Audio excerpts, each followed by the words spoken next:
सभी को नमस्कार और बहुत बहुत स्वागत करती हूँ मैं आप सभी का कक्षा 12 की इतिहास की ऑनलाइन क्लास में। इतिहास में पाठ पढ़ रहे हैं, पाठ संख्या 6, आधुनिक भारत का स्वाधीनता आंदोलन।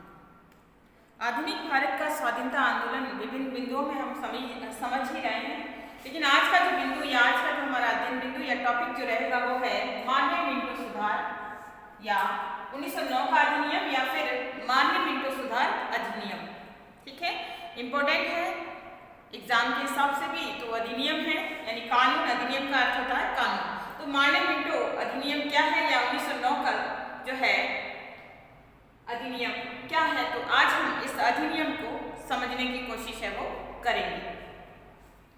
तो इस अधिनियम को बनाने के पीछे मुख्य रूप से दो व्यक्तियों का योगदान है, और वो दो व्यक्ति कौन कौन से हैं? देखिए, ये तत्कालीन गवर्नर जनरल थे जिसका नाम था लॉर्ड मिंटो, एक तो मिंटो, और दूसरा जो थे वो भारत सचिव थे जॉन मार्ले। तो इन दोनों का विशेष योगदान है, इन्होंने इस अधिनियम को जो है बनाया था या इनके द्वारा ये अधिनियम है वो लागू किया गया था। अब हम समझते हैं कि क्या वजह रही कि इस अधिनियम को लाना पड़ा या इस अधिनियम को लागू करने के पीछे कौन से कारण थे। उन कारणों को हम समझने का प्रयास करते हैं। तो अगर हम कारणों में देखें या इसके लाने के कारणों को हम समझें तो देखिए, इसके पीछे के कारण है कि 1892 में अंग्रेज सरकार द्वारा अधिनियम पारित किया गया था जिससे भारतीय असंतुष्ट थे। यानी जो पूर्व में जो अधिनियम था या कोई एक्ट जो बना था 1892 का एक्ट, उसमें भारतीय लोगों को असंतुष्टि थी, वो उन्हें रुचिकर नहीं लगा, और इसके कारण अब अंग्रेज सरकार को नया निर्णय लेना पड़ा कि वो उसमें कुछ सुधार करके नया अधिनियम लाए। इस हेतु उन्होंने 1909 के अधिनियम को लागू किया या पारित किया। तो बहुत सारे भारतीयों की असंतुष्टि को देखते हुए उन्होंने ये कदम उठाया। वहीं भारतीय कांग्रेस वो चाहती थी कि काउंसिलों का विस्तार हो और सदस्यों के अधिकार में वृद्धि की मांग है वो कर रही थी। तो अब भारतीय राष्ट्रीय कांग्रेस, ठीक है, काउंसिलों का विस्तार करना चाहती थी। अब काउंसिल यानी परिषद या संस्था या समिति, वो संस्था या समिति जिसमें निर्वाचन के द्वारा जो है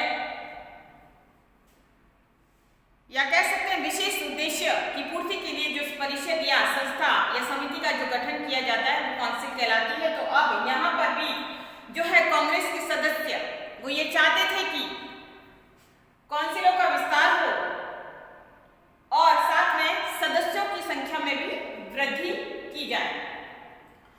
अधिकारों में वृद्धि की मांग है वो कांग्रेस सरकार कर रही थी, क्योंकि 1892 के अधिनियम के तहत वो सिर्फ कागजी अधिनियम था जिसमें उनको किसी भी प्रकार के अधिकार है वो नहीं दिए गए थे। तो इसके चलते उन्होंने इसमें सुधार की मांग की थी। और वहीं 1905 का जो बंग हुआ लॉर्ड कर्जन के माध्यम से 1905 में जो बंगाल विभाजन किया, और बंगाल विभाजन का उद्देश्य क्या था? हिंदू और मुसलमानों को पृथक कर देना। बंगाल एक बड़ा राष्ट्र था अंग्रेजी सरकार के अनुसार, और उसमें आबादी या जनसंख्या अधिक थी, और ऐसी स्थिति में अंग्रेज सरकार को वहां पे अपनी प्रशासकीय व्यवस्था को लागू करने में कठिनाई हो रही थी। तो इसके चलते लॉर्ड कर्जन ने 1905 में बंगाल विभाजन किया, लेकिन भारतीय जनता के लिए ये उचित नहीं था। वहीं अंग्रेजों ने फूट डालो और राज करो की नीति के आधार पर इस विभाजन को किया था, जिसके कारण बंगाल में जनसंख्या या राष्ट्रवादी जनसंख्या, राष्ट्रवादी भारतीय है वो असंतुष्ट थे, और इसके कारण बंगाल के अंदर बहुत अधिक मात्रा में हिंदू और मुसलमानों के द्वारा क्रांतिकारी गतिविधियां बढ़ गई। अब जब क्रांतिकारी गतिविधियां बढ़ गई तो अंग्रेजों के खिलाफ कई प्रकार के षड्यंत्र होने लगे थे, और इसके चलते अंग्रेजों को अब ये सुधार अधिनियम लागू करने की जरूरत महसूस हुई, और इसके चलते भी इन गतिविधियों को कम करने के लिए, ताकि जो है राष्ट्रवादी भारतीय उनके मन में संतुष्टि की भावना आए, इसके चलते भी उन्होंने ये सुधार अधिनियम लागू किया। फिर अन्य कारण में हम जाने तो ब्रिटिश सरकार कांग्रेस की गर्मपंथियों के प्रभाव को कम करना और नरम दल को संतुष्ट करना चाहती थी। ब्रिटिश सरकार, तत्कालीन ब्रिटिश सरकार। और कांग्रेस है 1907 में सूरत अधिवेशन के दौरान 2 भागों में विभाजित हो गई थी, नरमपंथी और गरमपंथी। नरमपंथी जो थे वो उदारवादी थे, जो अंग्रेजों के प्रति उनका रवैया है वो उदार था, या कह सकते हैं कि अंग्रेजों के प्रति अपने जो भी वो प्रस्ताव पारित करना चाहते थे, चाहे वो अधिकार हो, तो वो प्रार्थनाओं के जरिए, अर्जियों के जरिए विनीत स्वर में अपनी बात को कहना चाहते थे। वही गरमपंथी जो थे वो उग्रवादी थे, और ऐसे में वो सीधे तौर पे अपने अधिकारों को लेना चाहते थे। क्रांतिकारी जो है विचारों के आधार पर, क्रांतिकारी कथनी के आधार पर, सशस्त्र विद्रोह के आधार पर वो अपना जो है अधिकार है वो ले रहे थे, या वो लेना चाहते थे। तो ऐसे में गरम दल और नरम दल के सदस्यों में अंतर था, उनके विचारों में अंतर था, और इसके चलते अंग्रेजों को गरमपंथियों से भय था, क्योंकि गरमपंथियों ने क्रांतिकारी गतिविधियों को बहुत अधिक जो है मान्यता दी थी। और ऐसे में अंग्रेज इन बढ़ते हुए गरमपंथियों के प्रभाव को, या कह सकते उग्रवादियों के प्रभाव को कम करना चाहती थी ब्रिटिश सरकार, और वहीं नरमपंथियों के प्रति वो जो है अपनी उदारता दिखाना चाहती थी, और नरमपंथियों को अपने पक्ष में करना चाहती थी, अपने फेवर में करना चाहती थी, जिसके लिए भी उन्होंने इस अधिनियम को पारित करने का उचित अवसर समझा था। फिर अगर हम देखें अन्य कारणों में, तो मुसलमानों को पक्ष में करना। भारतीय मुसलमान और अंग्रेजों ने फूट डालो राज करो की नीति के तहत आपस में हिंदू और मुसलमानों को लड़ाना ठीक लग रहा था अंग्रेजों को, क्योंकि इसके चलते वो अपनी आसान राज्य व्यवस्था, अपनी आसान प्रशासन की व्यवस्था लागू कर सकते थे, ताकि हिंदू और मुसलमान धर्म की आड़ में दोनों आपस में लड़ते रहे और अंग्रेज अपनी व्यवस्था को चलाते रहे। तो इसके चलते वो मुसलमानों को भी अपने पक्ष में करना चाहती थी, मुसलमानों को अपने फेवर में करके उनको भी संतुष्ट करना चाहती थी। तभी इस उद्देश्य से भी उन्होंने मान्य मिंटो अधिनियम 1909 का अधिनियम को लागू करना ठीक समझा। फिर कुछ समुदायों को, भारत में अधिक समुदाय, कई शोषित समुदाय भी थे जो अंग्रेजों के अनुसार दलित समुदाय थे। तो ऐसे में अंग्रेज सरकार ये चाहती थी कि भारतीयों को अलग थलग कर दिया जाए, उनके अंदर ऐसा बीज बो दिया जाए जिससे कि भारतीय आपस में ही लड़ते रहे और अंग्रेज सरकार अपना फायदा है वो उठाती रहे। तो कुछ समुदायों को अधिक सुविधाएं प्रदान करके भारतीयों में फूट डालना इसका उद्देश्य था। तो 1909 का अधिनियम, या कह सकते हैं कि इस प्रकार के अधिनियम के माध्यम से अंग्रेज सरकार अपने स्वार्थों की पूर्ति कर रही थी और भारतीयों को एक तरह से हल्का फुल्का जो है प्रभाव अपना दिखाना चाहती थी, जिससे भारतीय है वो संतुष्ट हो जाए कि उनके लिए सुधार अधिनियम लागू किया। लेकिन ये भारतीयों के लिए एक लॉलीपॉप से ज्यादा कुछ नहीं थी। जैसे कि एक बच्चे को बहलाया जाता है लॉलीपॉप देकर, ठीक उसी प्रकार से भारतीयों को भी ये अधिनियम के माध्यम से अंग्रेज है वो बहकाना ही चाह रहे थे। अब हम इस अधिनियम की विशेषताओं को जानते हैं कि यह अधिनियम क्या था, इसकी विशेषताएं क्या थी। तो इस विशेषताओं में देखिए, केंद्रीय व्यवस्थापिका व प्रांतीय व्यवस्थापिका सभा का विस्तार किया गया। इस अधिनियम के माध्यम से केंद्रीय और प्रांतीय व्यवस्थापिका सभा का विस्तार है, वो इस अधिनियम की विशेषता थी कि व्यवस्थापिका क्या है।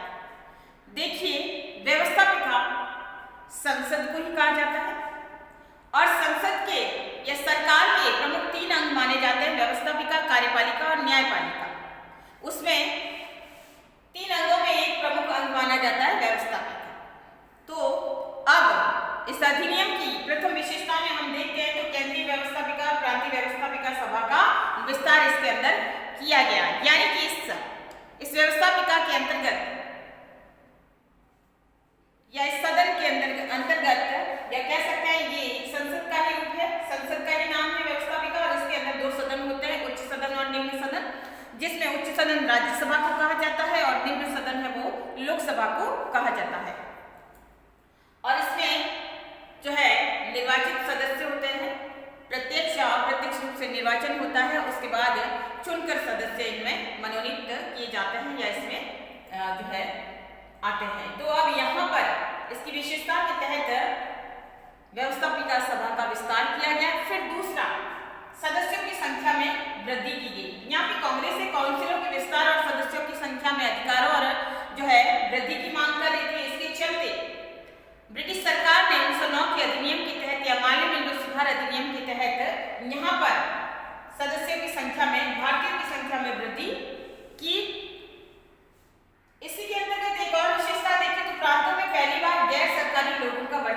बढ़ा। गैर सरकारी लोग यानी ये वो लोग थे जो चुनकर निर्वाचित प्रत्यक्ष या अप्रत्यक्ष होकर जो है निर्वाचन के माध्यम से वो यहाँ पर भाग ले सकते थे, अपने राजनीतिक वर्चस्व के आधार पर इसमें भाग ले सकते थे। तो इसके चलते, इस अधिनियम के चलते गैर सरकारी लोगों का राजनीति में प्रवेश है वो बढ़ा या वर्चस्व है वो बढ़ा। तो ये इसकी विशेषता में आता है। तो ये तो एक विशेषता थी, अन्य विशेषताओं को जानते हैं हम। अब हम इस अधिनियम की दूसरी विशेषताओं को जानते हैं कि दूसरी विशेषताएं, अन्य विशेषताएं कौन कौन सी थी। तो दूसरी विशेषता है कि विभिन्न परिषदों के अधिकारों में वृद्धि की गई। इस 1909 के अधिनियम के दौरान की जो भी उद्देश्यपूर्ण जो संस्थाएं बनी थी, जो इन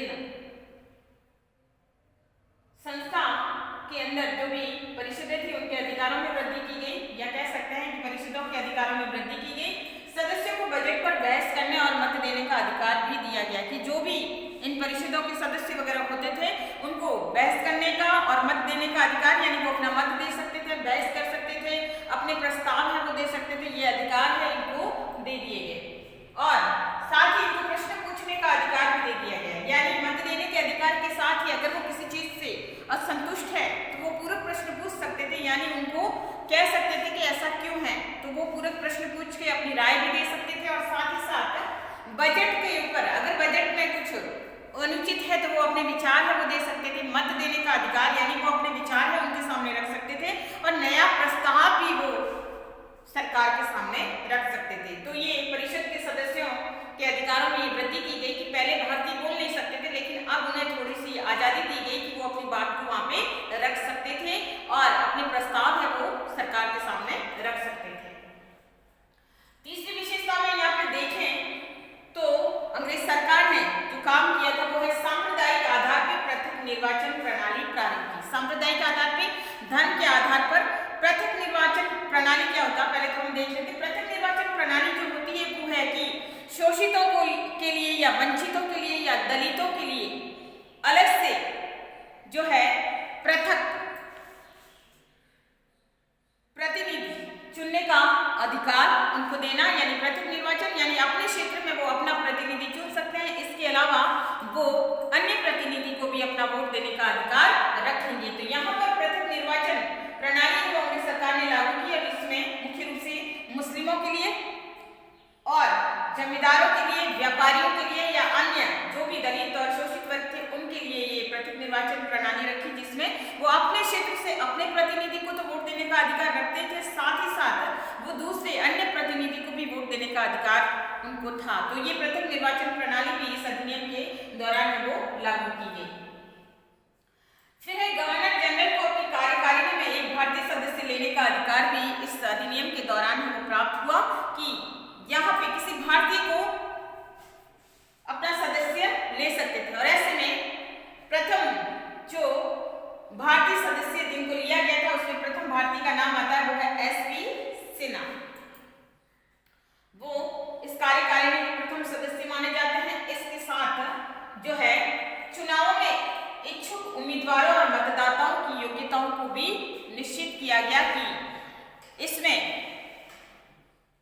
वोट देने का अधिकार या मत देने का अधिकार की उम्मीदवारों की या जो वोटर्स होंगे उनकी क्या क्या योग्यताएं होनी चाहिए, वो योग्यताएं भी इसके अंदर सुनिश्चित कर दी गई। तो ये थी इस अधिनियम की विशेषताएं, जिसमें जो है मार्ले मिंटो अधिनियम को लागू करने के पीछे कौन कौन से कारण थे वो हमने समझा और इसकी विशेषताओं को समझा।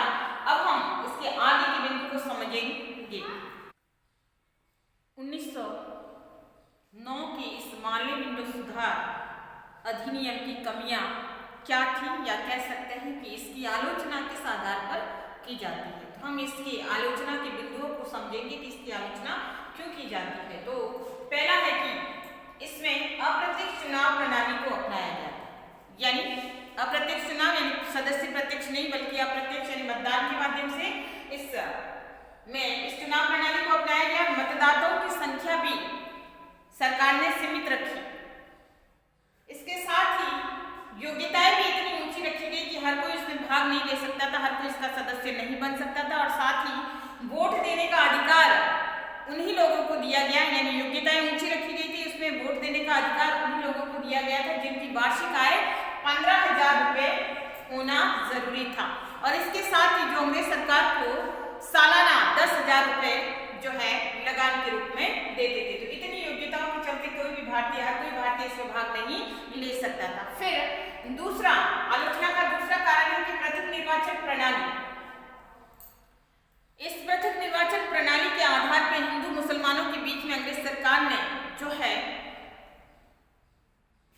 सांप्रदायिकता का बीज बो दिया। सांप्रदायिकता यानी धर्म के नाम पर गंदी राजनीति, धर्म के नाम पर जो है ऐसी राजनीति जिसमें लोगों को जो है भड़काया जा सकते कह सकते हैं या जो है वो समझ पैदा की जा सकती है, वो सांप्रदायिकता का बीज है इस पृथक निर्वाचन प्रणाली ने बोया या कह सकते हैं इस अधिनियम के दौरान ये भी बढ़ा, जो कि भारत के लिए ये व्यवस्था है वो हानिकारक सिद्ध हुई।